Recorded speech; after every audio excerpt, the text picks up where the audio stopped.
जन्म यमाची आता ऐशी या साधना करा. काही जीवनामध्ये जीवन जगत असताना काहीतरी असे साधन केले पाहिजेत की त्या यमापासून आपली सोडवणूक झाली पाहिजेत. काय चाललंय लोकांचं काही कळत नाही, पण जे चाललंय ते चुकीचं चाललंय महाराज. आम्हाला असं वाटलं होतं कोरोनाच्या नंतर लोक धार्मिक होतील, देवदेव करतील, देवपूजा करतील, माळकरी होतील, पंढरपूरच्या वाऱ्या करतील. याच्या उलट लोक जास्त बिघडले हो कोरोनाच्या नंतर. लोकांच्या मेमरीमध्ये शार्प बसले. आता कोणताही रोग कधी येऊ शकतो, माणूस कधी मरू शकतो. मग खाऊन घ्या. खाण्याची पिण्याची संख्या वाढली. मला तुम्हाला एवढंच सांगायचं, खाऊनही मरण्याचे पिऊनही मरणं, मग चांगलं करून मारायला काय हरकत आहे महाराज. याच वाणीनं तुम्हाला चांगलं बोलायचं आणि याच वाणीनं तुम्हाला काय बोलायचं, वाईट बोलायचं. मग चांगलं बोलायला काय हरकत आहे. मला सर्वांना विनंती करायची, एवढा अनमोल किमतीचा नर्दे तुमच्या आणि माझ्या जीवनात प्राप्त झालाय ना.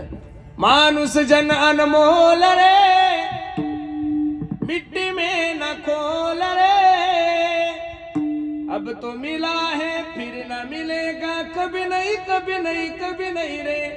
एकदाच ना महाराज. अरे आंधळ्याच्या हातात कावळा सापडावा तसा नर्दे सापडलेला आहे तुमच्या आणि माझ्या जीवनामध्ये.